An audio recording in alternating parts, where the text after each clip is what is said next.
gitu. Setelah proses filling kemarin, sekarang tahap selanjutnya adalah pembuatan kayu lapis. Nah, sekarang saya ditemenin sama Kak Sylvia. Ya, sekarang kita mau ngejelasin tentang apa nih Kak? Bagian dari veneer. Oh ya, jadi bagian veneer itu ada apa aja Kak? Jadi bagian veneer itu ada dua. Yang pertama itu loose dan tight. Nah, ya, bagian loose itu adalah bagian yang terkena pisau waktu proses pemilingan. Ya. Kemudian untuk bagian yang kedua? Kalau bagian kedua itu tight.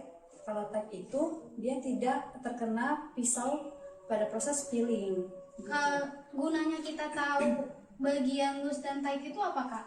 Dalam proses pembuatan kayu lapis, jadi kalau untuk bagian tight itu kan bagian yang halus dan sebisa mungkin itu untuk bagian permukaan. Sedangkan untuk bagian loose itu biasanya digunakan untuk melaburkan perekat untuk pada bagian pembuatan kayu lapis itu. Dalam tahapan pembuatan kayu lapis, kita harus mengetahui dan memastikan kalau kadar air veneer kayunya itu di bawah 10%. Sekarang itu veneernya sudah di oven pada suhu 60-70 derajat Celcius. Sekarang kita keluarkan veneer.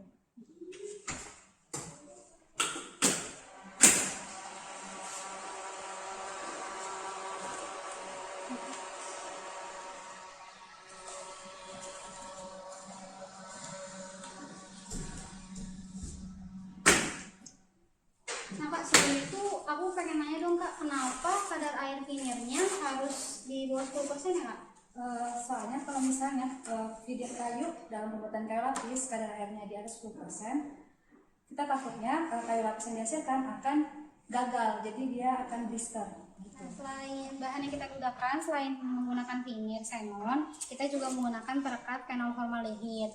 Jadi dalam praktikum kali ini kita akan membuat kayu lapis dengan dua faktor. Pertama ada teknik pelaburannya, kemudian yang kedua ada berat laburnya. Jadi berat labur yang akan kita buat itu 250 gram dan 300 gram. Kemudian teknik pelaburannya ada yang single sprit dan double sprit. Untuk yang pertama-tama kita buat ini adalah pelaburan single sprit dengan berat labur 250 gram. Pertama-tama kita taruh veneernya di atas timbangan. Kemudian kita tera dulu. Selanjutnya kalau timbangannya sudah ditera, kita laburkan perekat fenolnya di atas veneer yang udah kita taruh.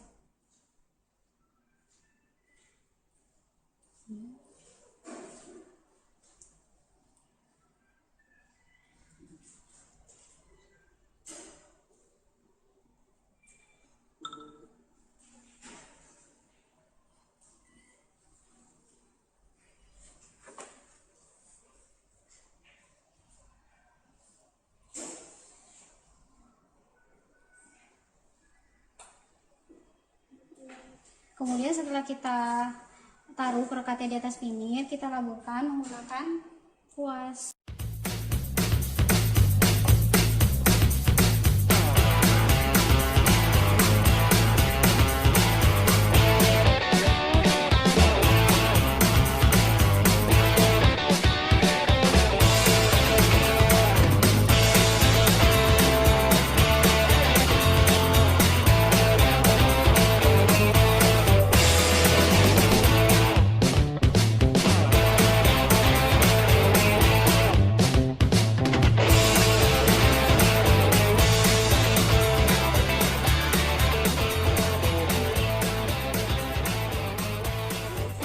Perekatnya sudah kita ratakan, kemudian ini untuk bagian face-nya, lalu kita laburkan lagi perekat di bagian core-nya. Caranya seperti yang tadi juga, jadi ditera dulu, kemudian kita taruh perekat di atasnya.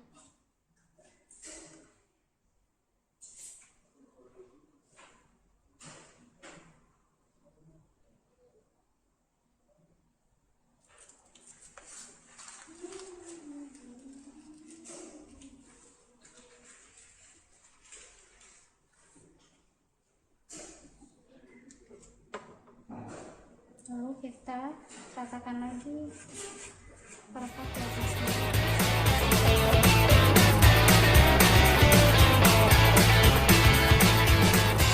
Setelah bagian core sudah selesai di laburan perekat, kemudian kita susun buat pembuatan kayu lapisnya. Jadi pertama-tama jadi penyusunannya ini adalah tegak lurus arah serat. Pertama ini bagian face dulu kita taruh, kemudian sekarang ini bagian keduanya itu disilang atau tegak lurus arah serat. Ini bagian core-nya, kemudian bagian back-nya kita silang lagi tegak lurus arah serat lagi. Jadi kayak gini susunannya. Kemudian untuk teknik selanjutnya ada teknik double split. Jadi untuk yang teknik double split ini, setelah kita lakukan perhitungan perekat yang sebelumnya, kita taruh perhitungan tersebut kita bagi dua. Jadi sebagian ada yang kita taruh di bagian face, kemudian sebagian lagi kita taruh di bagian core-nya. Setelah itu untuk lapisan selanjutnya kita taruh lagi setelah perhitungan yang sudah kita lakukan dibagi dua lagi, kemudian yang sebagian kita taruh di core, sebagian lagi kita taruh di bagian back-nya, lalu kita susun seperti cara yang single split tadi.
Sebelum kita masuk dalam proses pengempaan kayu lapis, pertama-tama kita harus mengatur tekanan yang akan digunakan.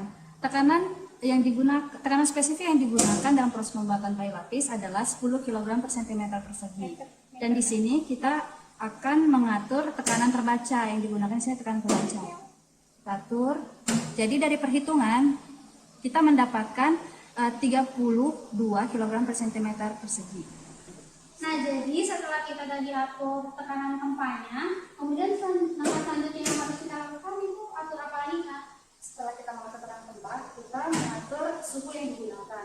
Suhu yang digunakan dalam praktikum ini adalah 130 derajat Celcius. Nah, kenapa suhunya 130, Kak? Karena perekat yang digunakan dalam pembuatan kayu lapis ini menggunakan perekat fenol-formaldehida. Oh, gitu. Nah, selanjutnya sebelum ke tahap pengempaan, kita atur dulu. Kita punya plat besi di sini, punya seng di sini. Kemudian kita taruh kain teflonnya di atas seng.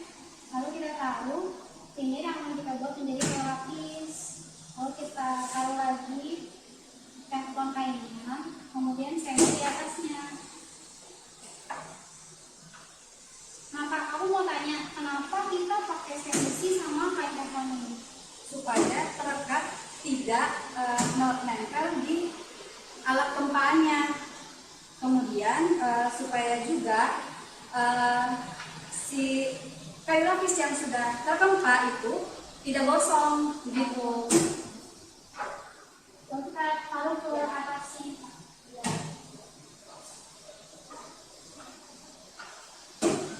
Sebisa mungkin kita atur biar ini yang kita mau berikan kayu lapis berada di tengah-tengah alat gempa.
udah jadi ini adalah kayu lapis dengan berat pabrik 250 gram.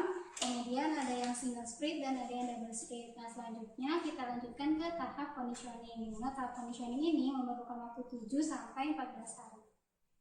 Sekian video proses pembuatan kayu lapis. Sampai jumpa di video praktikum selanjutnya ya.